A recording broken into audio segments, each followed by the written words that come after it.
Bismillahirrahmanirrahim. Assalamualaikum warahmatullahi wabarakatuh. Waalaikumsalam warahmatullahi wabarakatuh. Eh, Sebelumnya terima kasih kepada Kakak Sugiarto dan juga Kak Andari karena telah meluangkan waktunya untuk bertemu bersama dengan saya dan juga Kak Andari di dalam Zoom meeting ini. Kami meminta bantuan kepada Kakak Sugiarto untuk membantu kami untuk menyelesaikan tugas yang diberikan kepada kami. Kemudian kita akan masuk ke pembina, pertanyaan terkait dengan pembina. Yang pertama, apa tujuan utama dari SKU dan SKK dalam Pramuka Penggalang Kakak Sugiarto?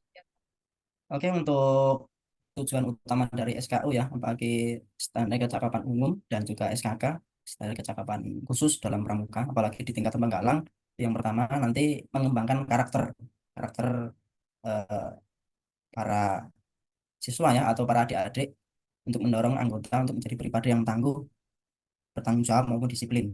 Itu untuk karakternya. Dan untuk keterampilan umumnya memberikan dasar pengetahuan yang berguna dalam kehidupan sehari-hari.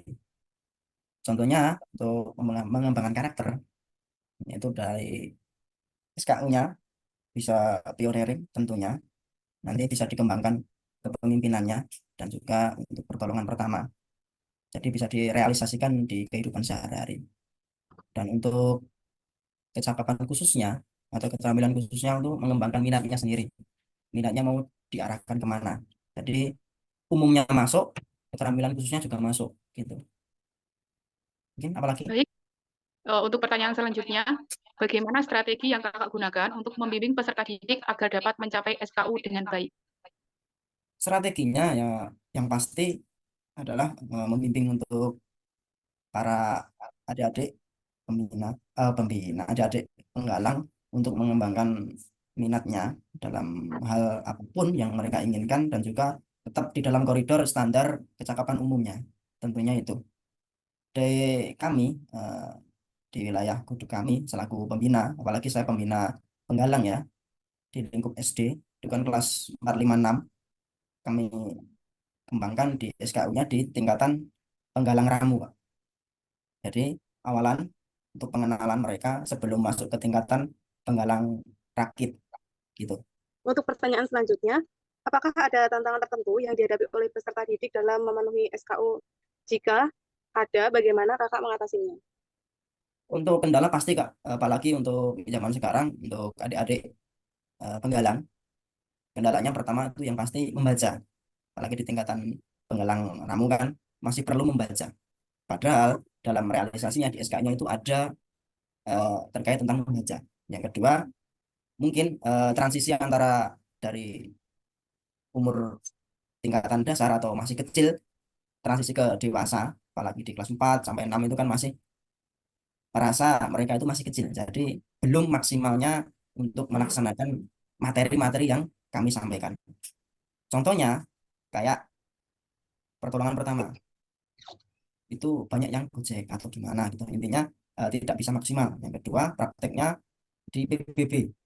Apalagi PBB itu membuat atau memberikan latihan kepemimpinan untuk mereka. Yang kedua, karakteristik mereka untuk bisa disiplin, tapi banyak gojekannya. Kendalanya itu. Oke, Kak. Baik, untuk pertanyaan selanjutnya, bagaimana cara kakak memastikan setiap peserta didik memahami dan menerapkan materi SKU?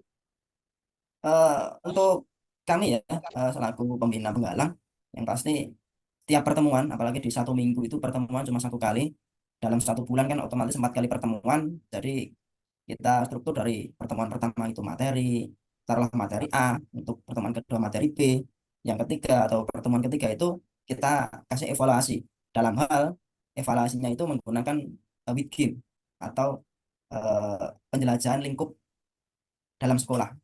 Dan nanti dikasih pos-pos yang berisikan pertanyaan-pertanyaan atau tentang materi yang kita sampaikan pada pertemuan pertama dan pertemuan kedua. Jadi evaluasi dari kami menggunakan permainan dan juga menggunakan lintas alam itu tadi. Biar peserta didik atau anak-anak adik-adik semua itu paham dengan metode belajar dan juga bermain